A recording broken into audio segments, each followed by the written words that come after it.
Thanksgiving was supposed to be warm, loud, full of laughter and the smell of roasted turkey. Instead, I remember the silence.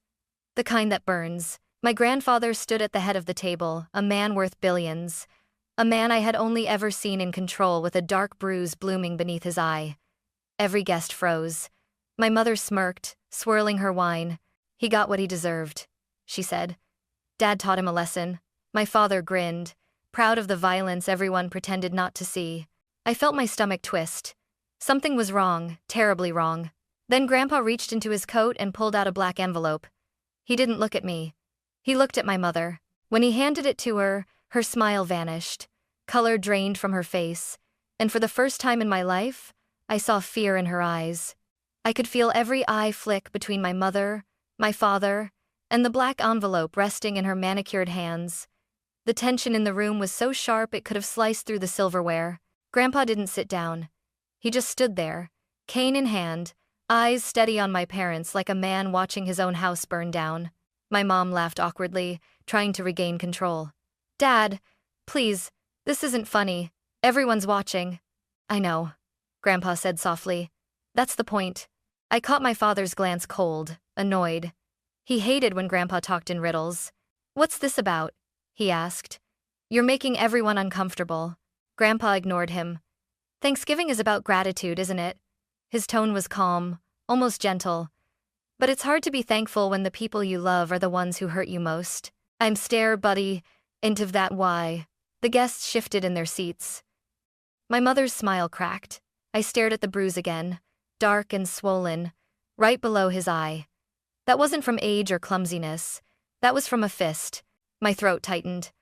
"Grandpa," I whispered, "who did that to you?" He turned his gaze toward my father, and the room seemed to stop breathing. "Ask him," Grandpa said. My mother shot up from her chair. "That's enough!" But Grandpa's voice cut through her like thunder. "No, Rachel. It's finally enough." My father's jaw tensed, but he didn't deny it. Not even once. I didn't understand everything yet, but I knew, deep down, that whatever was inside that black envelope wasn't just going to change the night. It was going to destroy the family I thought I knew. 3 days before Thanksgiving, the house already smelled like tension. Mom was pacing in the hallway, her phone glued to her ear, whispering words like shares, trust fund, and transfer. I'd never seen her like that before, desperate, almost trembling. When she noticed me, she forced a smile. "Emma, sweetie, don't you have work to do?" I frowned. "Mom, are you arguing with Grandpa again?" She sighed, pretending to be exhausted. "Your grandfather's stubborn. He thinks the world owes him loyalty because he's rich. But we're family. That money should stay in the family." Her tone made me uneasy. "He already helped us," I said quietly. "He paid off the lake house, Mom." "That was nothing," she snapped. "After everything we've sacrificed for him?" But the truth was, Grandpa hadn't asked us to sacrifice anything. My parents chose to live under his wealth, his house, his cars, his lifestyle. That night, I overheard them arguing in their bedroom. My father's voice was low but venomous. "He's rewriting the will, Rachel. I saw the lawyer's call log. He's cutting us out." "Then we'll make sure he doesn't get the chance," Mom whispered. Those words froze me in the dark hallway. I stood there, heart hammering, realizing this wasn't about family anymore. It was about control. The next morning, Grandpa showed up at breakfast with his usual calm presence, same suit, same silver watch, same half smile. But there was something new in his eyes, something sharper. He looked at my parents and said simply, "I hope you both remember that greed always has a cost." They laughed it off. But by the end of that week, that cost had come due and it left a bruise under his eye that the whole world would see. Back at the dinner table, time felt slower, heavier. The sound of forks scraping plates echoed like thunder in my chest. Grandpa stood still at the head of the table, his bruise dark under the chandelier light. "Before we eat," he said quietly, "there's something I need to give you, Rachel." My mother looked confused, feigning politeness. "Dad, can this wait?" "We have guests." "No," he interrupted. "It's long overdue." He reached inside his coat pocket and pulled out that same black envelope. Thick, glossy, sealed with red wax. It looked more like a weapon than a document. He placed it in front of her plate, the way a judge might place a verdict. What is this? She asked, laughing nervously. A reminder, he said. For you. And for him. His gaze flicked toward my father. My father leaned back, arms crossed. You're being dramatic, Henry. Grandpa's eyes didn't move. I've earned the right to be dramatic after what you did. The words froze the air. I glanced around. The guests looked anywhere but at us. Even the candles seemed to burn quieter. My mother's fingers trembled as she broke the seal and pulled out a folded letter. A flash drive slid out onto the table. She unfolded the paper, her smile fading with each line she read. What is this? She whispered. Grandpa didn't answer. Her voice rose, sharp now. You're accusing us? You think we're thieves? I don't think, Grandpa said. I know. He tapped the flash drive. That's your handwriting, Rachel, and your husband's voice, recorded last Tuesday, outside my study. My father's grin vanished. The color drained from his face. Grandpa continued, calm but lethal. You tried to take what wasn't yours. So now I'm taking something back. For a second, no one spoke. The only sound was my mother's shaky breathing. What's on that drive? I asked softly. Grandpa turned to me. Proof, Emma. The kind of proof that ends a lie forever. I didn't understand then what he meant, but I saw it in his eyes. He wasn't there to expose them. He was there to end them. And that black envelope was just the beginning. After dinner, the house buzzed with whispers and fake smiles. Guests were pretending to chat, but everyone was waiting for the explosion. It came sooner than expected. Mom slammed the kitchen door behind her. The letter crumpled in her hand. You really think you can humiliate me in front of everyone? She hissed. Grandpa stood near the counter, leaning on his cane, calm as a storm before it breaks. I didn't humiliate you, he said. You did that yourself. You've always hated me, she snapped.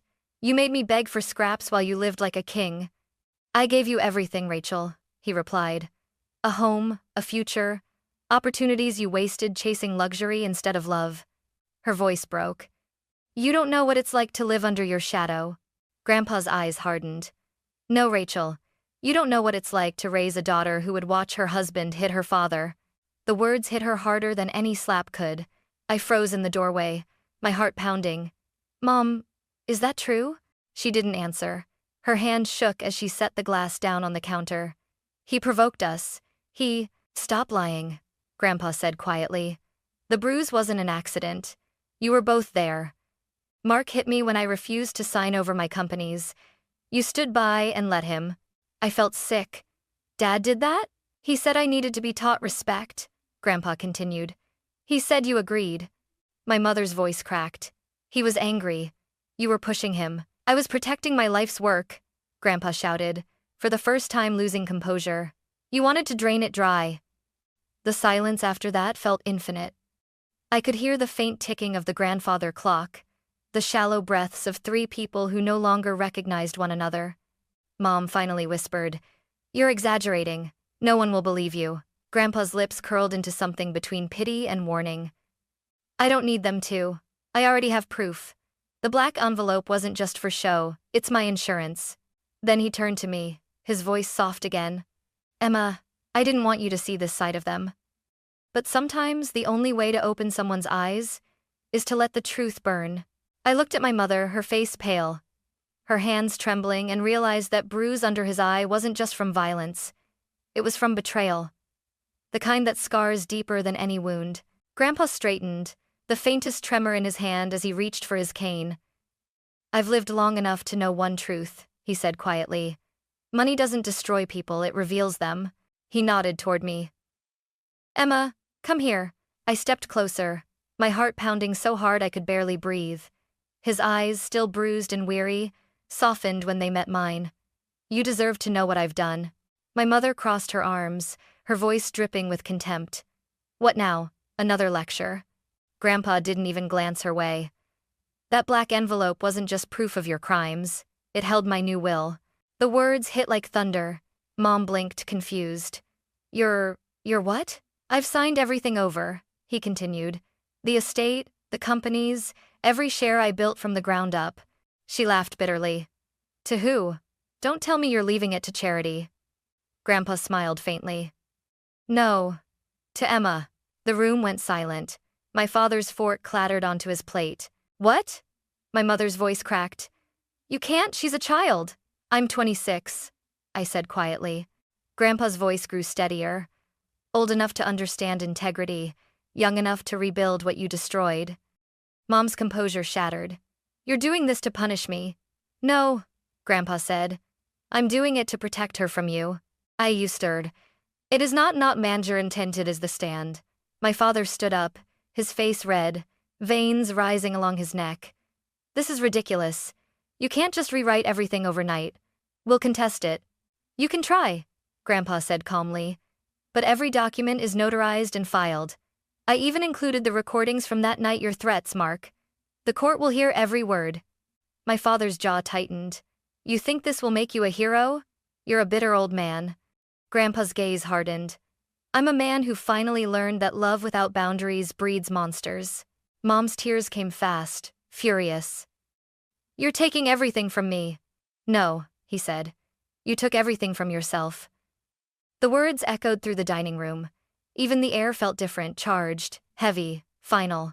I stared at Grandpa, my throat tight. Why me? I whispered. Why trust me with all of this? He smiled softly. Because when you saw the bruise, you were the only one who asked what happened, not what it was worth. Something inside me cracked. For the first time, I understood what he was doing, not just rewriting a will, but rewriting the future. Mom turned away, whispering under her breath, This isn't over. Grandpa's reply was calm, almost gentle. It already is. He leaned on his cane, his eyes glistening. I built this empire to protect my family. Now I'm giving it to the only one who still remembers what that word means. And in that moment, I realized I hadn't inherited his money. I'd inherited his war. The silence after Grandpa's announcement didn't feel real. It was the kind of silence that hums in your bones, thick, electric, waiting for something to break. Then my father laughed. A low, bitter sound. This is a joke, right? You're senile, Henry. Nobody's going to take this seriously. Grandpa didn't flinch. You hit me, Mark. You stole from me. You forged my signature. Believe me, the law will take it seriously. My mother's chair screeched across the floor as she shot to her feet. You can't talk to us like this. We're your family. Grandpa's voice was sharp as glass. Family doesn't steal. Family doesn't stand by while their spouse throws punches. Stop it! I shouted, my own voice trembling. All of you just stop! But they didn't. Mom's tears came fast, her tone twisting between grief and rage. Emma, he's manipulating you. He's always done this, pitting us against each other so he can stay in control. That's not true, I said. Open your eyes, she snapped. Everything you have, everything you are, came from him, and he'll take it back the moment you disappoint him. I shook my head. You're the one who disappointed him. She froze. For a second, I thought she might slap me. Instead, she turned toward Grandpa. You did this on purpose, she said coldly. You wanted her to hate me. Grandpa's voice softened. No, Rachel. You did that yourself. Dad slammed his hands on the table. Enough of this moral crap. You're not thinking clearly, Henry. You've been confused for years. Grandpa met his glare, calm and steady. The only thing I'm confused about is why I let you into my family in the first place. That did it. My father lunged forward, his chair toppling. You old. Before I even thought, I moved. My body was between them before I knew it. Don't you dare, I hissed. He froze, eyes wide, maybe from shock, maybe from the fact that his daughter was finally standing in his way. Get out, I said quietly. Excuse me? You heard me. Both of you. Leave. My mother's voice broke. Emma, please don't do this. We're family. Family? I said, my throat tightening. You stood there while Dad hit him. You tried to steal from him. You lied to me. That's not family. Dad's jaw tightened, fury boiling beneath his skin. You'll regret this, Emma. You have no idea how this world works. I met his glare head on. Maybe not, but I know how decency works, and you lost yours a long time ago. Grandpa's hand found mine, his grip firm despite the tremor. Emma, he said softly, let them go. There's nothing left here worth saving. Mom sobbed, her mascara streaking down her face. You'll regret this, Dad. You'll die alone, and she'll leave you just like everyone else. Grandpa didn't even raise his voice. I'd rather die alone than live surrounded by thieves. My father stormed out first, muttering curses under his breath. My mother lingered for one last, shaking glance at me. "He's turned you against us," she whispered. I swallowed the ache in my throat. "No, Mom. You did that the moment you chose money over love."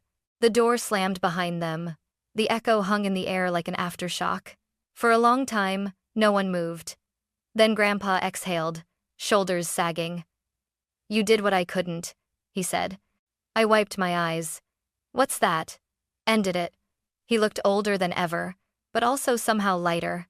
"It's strange," he murmured. "I thought losing them would kill me. Turns out, it just set me free." I squeezed his hand. "You're not losing everything, Grandpa." He smiled faintly. "No, I'm finally keeping what matters." And as I stood beside him, the empire that once felt built on pride and silence began to feel like something new, something earned through fire and truth.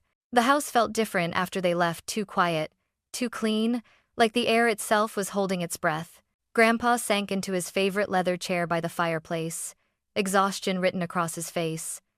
The bruise beneath his eye had turned a sickly shade of yellow. I sat on the rug across from him, knees pulled up, the black envelope between us.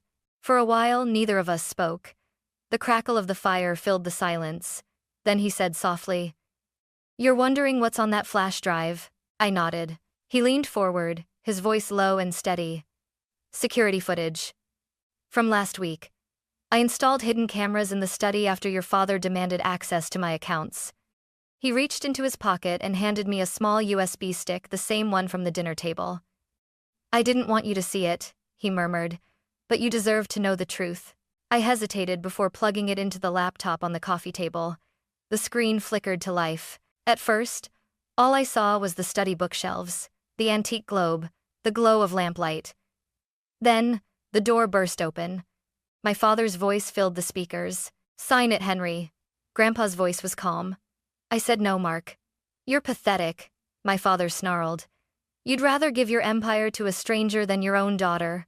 "She's not ready," Grandpa said quietly. "And you'll destroy everything I built." That's when it happened. My father's hand lashed out. A slap, a punch. The camera shook as Grandpa stumbled against the desk. Then Mom's voice entered the frame, cold and sharp. "Just do it, Dad. We're tired of waiting." I stopped the video, trembling. My stomach churned. "They actually—" "Yes," Grandpa said simply. "And the bruise you saw at dinner was the price I paid for saying no." My throat tightened. "Why didn't you go to the police?" He smiled sadly. "Because sometimes justice isn't about punishment. It's about exposure. Let them ruin themselves." He leaned back, eyes glinting in the firelight. "I needed them to show their true faces in front of you. And they did." I stared at him, torn between anger and heartbreak. "You recorded everything, changed your will, invited them tonight. You planned this." He nodded. "I've spent my life fixing other people's mistakes. Tonight, I corrected my own." For a moment, the only sound was the fire popping in the hearth. Then I whispered, "What happens now?" Grandpa gave a small, tired smile. "Now? We rebuild. You'll take over the companies slowly. I'll teach you what I know, and you'll teach me how to trust again." I reached for his hand, squeezing gently. "You don't have to do this alone." He looked at me, really looked at me for the first time in years. "Neither do you." Outside, the wind howled through the trees, carrying the last echo of my parents' shouting voices away into the night. And for the first time, the house felt like it belonged to us, not as an empire, but as a beginning. A year later, the same dining room that once echoed with shouting and shame was warm again, filled with laughter, light, and the smell of roasted turkey. This time, there were no raised voices, no black envelopes, no bruises. Grandpa sat at the head of the table, his cane resting beside him, a soft smile lighting up his face. He looked older, yes, but lighter, freer, like the ghosts of last year had finally left him. I stood beside him, helping pour wine into crystal glasses for our guests, his old business partners, our loyal staff, even Mrs. Lane, the housekeeper who'd known me since I was 5. For the first time in forever, it felt like family. Halfway through dinner, a courier arrived at the door with a small envelope. The handwriting on it froze me in place, my mother's. I hesitated before opening it. Inside was a short letter. Emma, I don't expect forgiveness. Your grandfather was right about us. We let greed blind us. I hope someday you'll see that I wasn't born cruel. I became that way trying to keep up with him. I'm sorry for what I allowed to happen that night. Take care of him. Mom. My hands trembled slightly as I folded the letter. Grandpa watched me quietly. Will you answer her? He asked. Maybe one day, I said. When I know she's changed. He nodded. Forgiveness isn't a debt. It's a gift. Give it when your heart's ready, not before. The words settled deep inside me, warm, steady, true. Later that night, after the guests had gone, Grandpa and I sat together by the fireplace. He stared into the flames, the light flickering across his weathered face. You've done well, Emma, he said softly. The companies are growing again. You've kept our name clean. I just followed what you taught me, I said. He smiled. No, you didn't. You did better. You led with empathy, not fear. That's something I never managed to do. Outside, snow began to fall soft, slow, cleansing. I looked at him, this man who had been both the foundation and the storm of my life, and said, You were right, Grandpa. Money doesn't reveal who we are, it magnifies it. I just hope I've become someone worth magnifying. He chuckled, eyes glistening. You already have. And as we sat there, fire crackling, snow drifting beyond the windows, I realized something simple and profound. The real inheritance wasn't his empire. It was his lesson. That blood may make you related, but loyalty makes you family.